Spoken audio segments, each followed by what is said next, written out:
안녕하세요. 저는 구세군에서 사역하는 마진영 사관입니다. 오늘 교회 성폭력 예방을 위한 대화를 위해서 여러 교단에서 전문가로 활동하시는 분들을 모셨습니다. 각자 소개를 부탁드립니다. 안녕하세요. 기독교 대한감리회 이은재 전도사입니다. 반갑습니다. 안녕하세요. 대한성공회 한주희 한나 사제입니다. 안녕하세요. 한국기독교장로회 윤규택 목사입니다. 반갑습니다. 우리는 성폭력 사건에 대한 고발이나 뉴스를 어렵지 않게 듣고 보게 됩니다.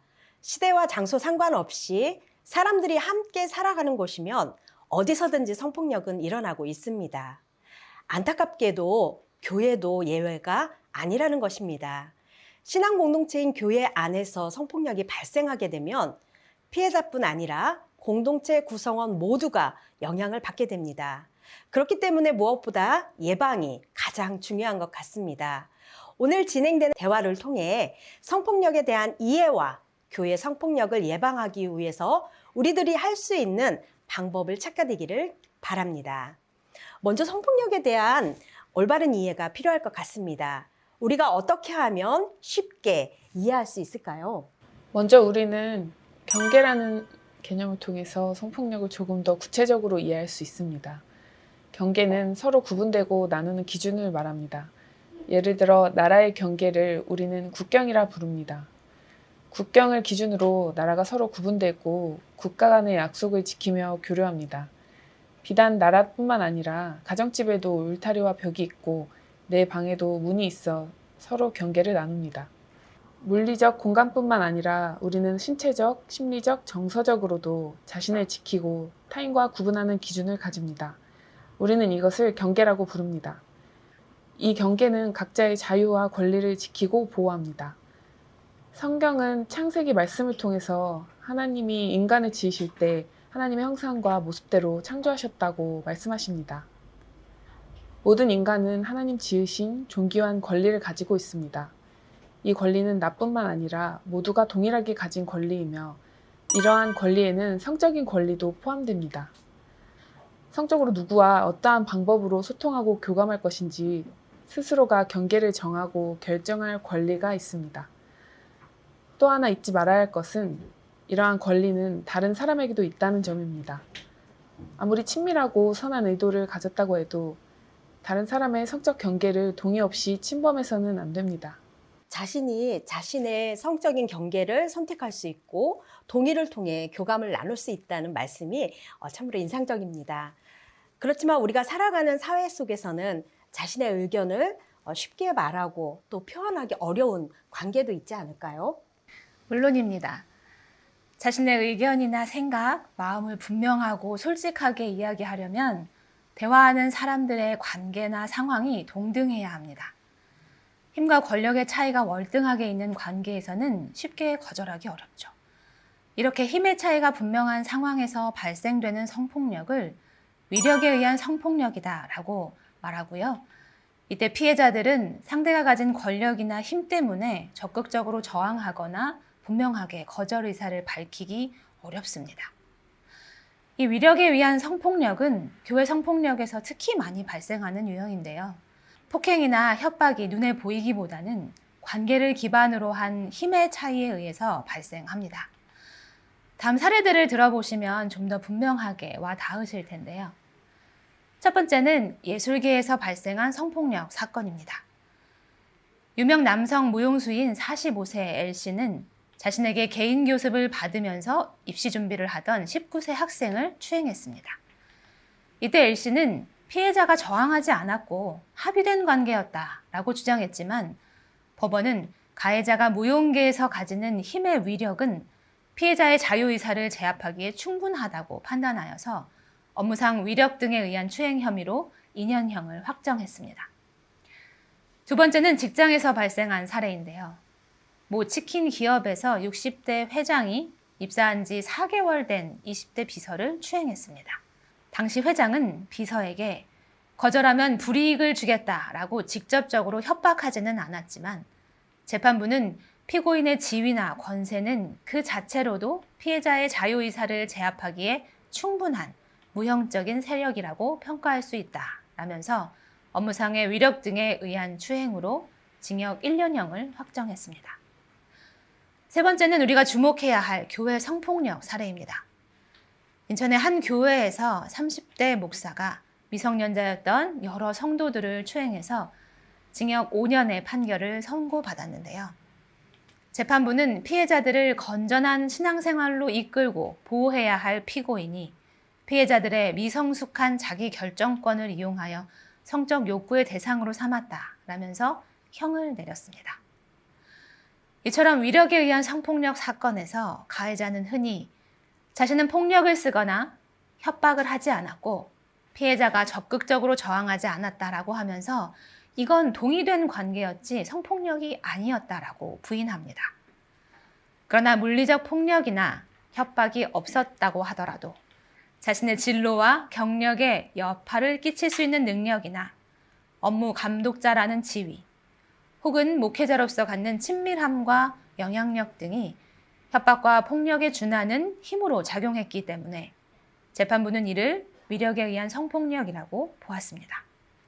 보통 성폭력이라고 하면 물리적인 폭력이 동반되는 상황이라고 생각되는데요. 물리적인 폭력이 없이도 위력만으로 성폭력이 일어날 수도 있군요.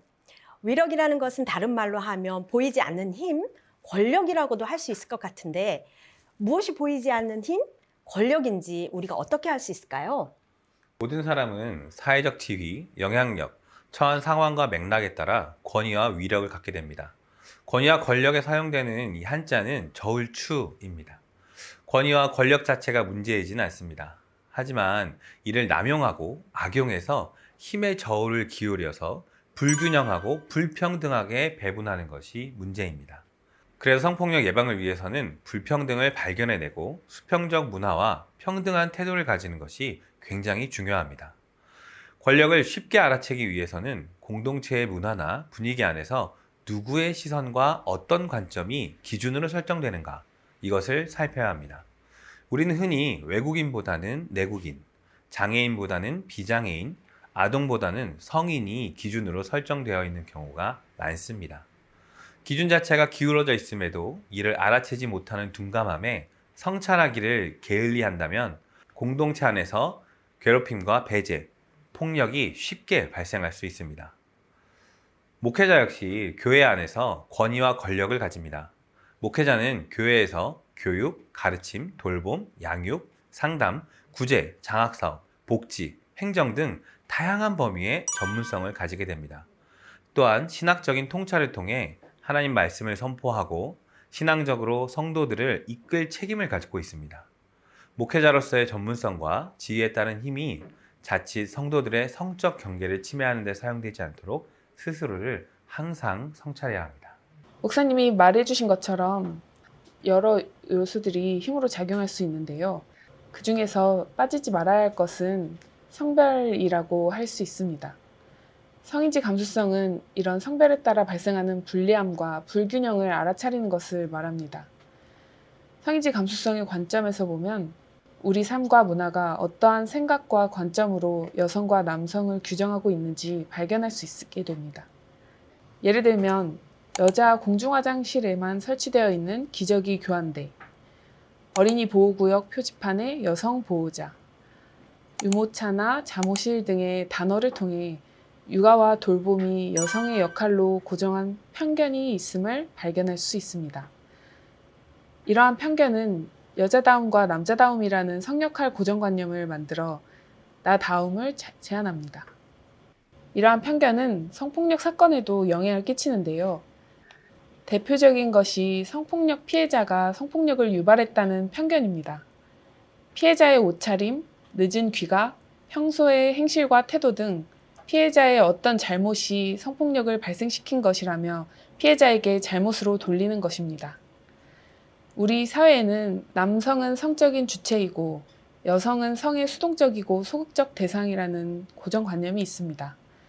이러한 성별에 따른 고정관념은 성폭력이 발생했을 때 남성은 본능적 성충동이 있다, 남자다움을 발현한 것, 한 번쯤 그럴 수도 있는 것으로 받아들이고 여성의 성경험은 성폭력에서조차 피해자가 더 저항했어야 했다며 비난하는 이중적인 태도를 보입니다.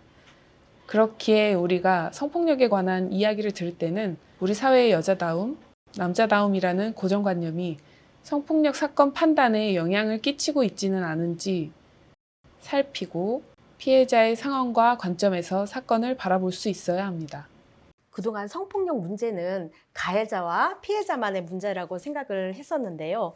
오늘 전문가분들과 함께 대화를 나누다 보니 우리들의 삶과 또 구조, 문화도 성폭력에 큰 영향을 미치는 것 같습니다.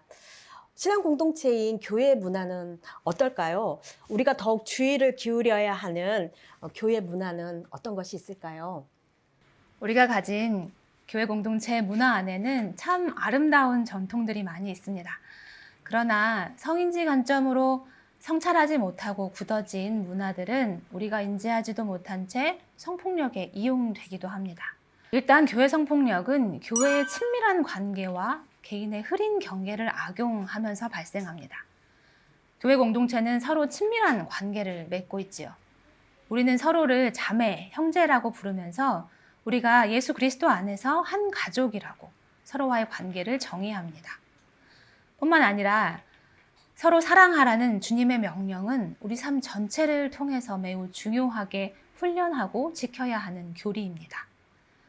게다가 희생, 섬김, 헌신, 순종 등의 이타적인 미덕을 통해서 우리는 신앙을 실천해 나갑니다. 그런데 이러한 문화 안에서는 솔직하게 자신의 결정을 말하기가 어려워집니다. 거절하거나 반대하는 것이 매우 어렵죠. 성폭력은 이렇게 친밀함과 이타성을 앞세워서 개인의 경계를 흐리게 하고 분명하게 자신의 의사를 표현하는 것을 이기적인 것이라고 비난하면서 성폭력을 용이하게 합니다. 특히 조건 없는 순종이나 무조건적인 수용을 강조하는 문화 속에서 일방적으로 의존적인 관계가 오랜 시간 지속된다면 성폭력이 발생한 위험은 매우 높아집니다. 또 교회 성폭력은 가부장적이고 성차별적인 문화에서 발생할 수 있습니다. 하나님을 아버지로 부르는 우리는 하나님을 부성의 이미지로 인식합니다. 그로 인해 아버지에 대한 존경과 사랑, 뜻에 따르는 순종을 매우 중요하게 생각하죠. 실제로 교회 성폭력 사건에서 가해자들이 자신을 영적인 아버지로 표현하면서 성폭력을 행사하는 사례들이 많습니다. 또한 교회 안에서 남성 중심적인 관점과 성서 해석은 여성을 보조적인 존재로 왜곡시키면서 여성을 배제하고 목소리를 억압합니다. 이는 교회 내 성차별 문화를 더 견고하게 하는 것입니다. 교회 성폭력은 견고한 수직적 리더십이 악용될 때 발생합니다. 공동체의 힘이 소수의 리더나 단일 목회자에게 집중되어 막강한 영향력을 가질수록 성폭력에 취약한 구조를 만들 수 있습니다. 특히 신앙 안에서 깊은 신뢰의 힘을 바탕으로 한 의존적이고 수직적인 관계는 그루밍이 쉽게 일어날 수 있습니다. 성폭력 해결 대책이 부실한 현실도 교회 성폭력 근절을 어렵게 합니다. 공동체에서 성폭력이 발생했을 때 해결 대책이 마련되지 않으면 공동체는 당황하고 혼란스러울 수밖에 없으며 시간의 흐름 속에 섣부른 용서나 화해 혹은 무관심에 기반을 둔 관용주의로 흐를 수밖에 없습니다.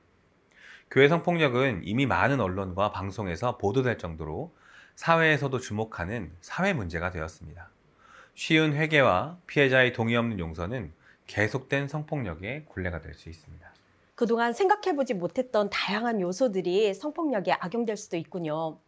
우리가 사랑하는 교회에서 성폭력이 발생한다는 것은 모두에게 고통스럽고 아픈 그리고 어려운 문제입니다. 우리 모두가 교회의 일원이기 때문에 모두의 노력이 필요할 것 같습니다. 교회의 친밀한 문화와 전통이 성폭력에 악용되지 않도록 오늘 우리가 지금 할 수 있는 일은 무엇이 있을까요? 먼저 우리에게는 서로의 경계를 알고 존중하는 연습이 필요합니다. 자신의 경계를 분명히 알고 그것을 표현하는 것과 이기적인 것은 완전히 다릅니다. 자신의 권리에 대해 스스로 결정할 수 있다는 사실을 분명히 인식하고 타인과의 관계에서도 건강히 소통하면서 자신을 신체적, 정신적으로 보호할 수 있어야 합니다. 무엇보다도 자신의 경계를 잘 알아서 타인의 경계도 존중하고 배려해야 합니다. 그렇기 때문에 이를 위해 평소 자기 인식의 기회를 높일 수 있으셨으면 좋겠고요. 교회 공동체에서는 이와 관련한 교육이나 워크숍 등을 마련하셔서 교인분들에게 그리고 공동체에 도움을 주고 또 그렇게 건강한 공동체가 되시면 좋겠습니다. 성평등한 문화를 만드는 것도 굉장히 중요합니다. 성별에 따라 역할을 제한하지 않고 개인의 역량과 소명에 따라 자신의 능력을 발휘할 수 있도록 해야 합니다. 여성이 교회에서 리더로 섬기기에 어려운 구조를 제거하고 여성, 남성의 리더십의 다양성을 통해서 성별에 따른 차별적 구조를 바꾸어 가야 합니다. 또한 농담이라도 성희롱적 유머나 대화를 하지 않는 그런 성인지 감수성이 높은 공동체로 나아가야 합니다. 공동체 안에서 평등한 관계 형성, 수평적인 의사소통이 이루어져야 합니다. 누군가에게 힘이 집중되는 위력이 있는 수직 관계에서는 자기 의사를 안전하고 편안하게 표현하기 어렵습니다. 평등한 관계가 보장되어야 공동체 안에서 거절이든 동의든 불편하지 않게 수용될 수 있습니다. 우리 교회 공동체는 다른 사람의 판단이나 비난에 두려움 없이 자기 의사를 표현할 수 있는 안전한 공동체인지 생각해 봐야 합니다. 그리고 가장 기본적인 것은 교회 성폭력 근절을 위한 적극적인 노력이 필요합니다. 성폭력을 예방할 수 있도록 인식 개선을 위한 교육과 캠페인을 지속적으로 진행해 주시고요. 공동체의 문화가 건강한지 주기적으로 확인할 수 있는 교육이나 워크숍도 함께 진행되어야 합니다. 그리고 우리 교회에 성폭력이 발생했을 때 해결을 위한 공적인 기구가 있는지, 그리고 구체적인 해결 방안, 매뉴얼이라든지 규정이라든지 이런 것들은 잘 준비되어 있는지 꼭 확인해 보시고요. 이런 것들이 미비하다면 그것들이 잘 마련될 수 있도록 함께 노력해 주시면 좋겠습니다. 네 분 강사님들께서 이해하기 쉽게 교회 성폭력 예방을 위한 경계와 안전하고 건강한 교회 문화에 대해서 말씀해 주셔서 감사를 드립니다. 교회 안에서의 성폭력은 언제든지 우리 교회에서도 일어날 수 있는 일입니다. 바로 지금부터 우리 신앙 공동체의 차별과 배제, 불평등한 문화는 없는지 살펴보아야겠습니다. 교회 안에 성폭력이 발생하지 않도록 안전한 장치와 더 건강한 교회를 위한 우리 모두의 노력이 있어야겠습니다. 오늘 세 분 함께 해주셔서 감사합니다. 감사합니다. 감사합니다.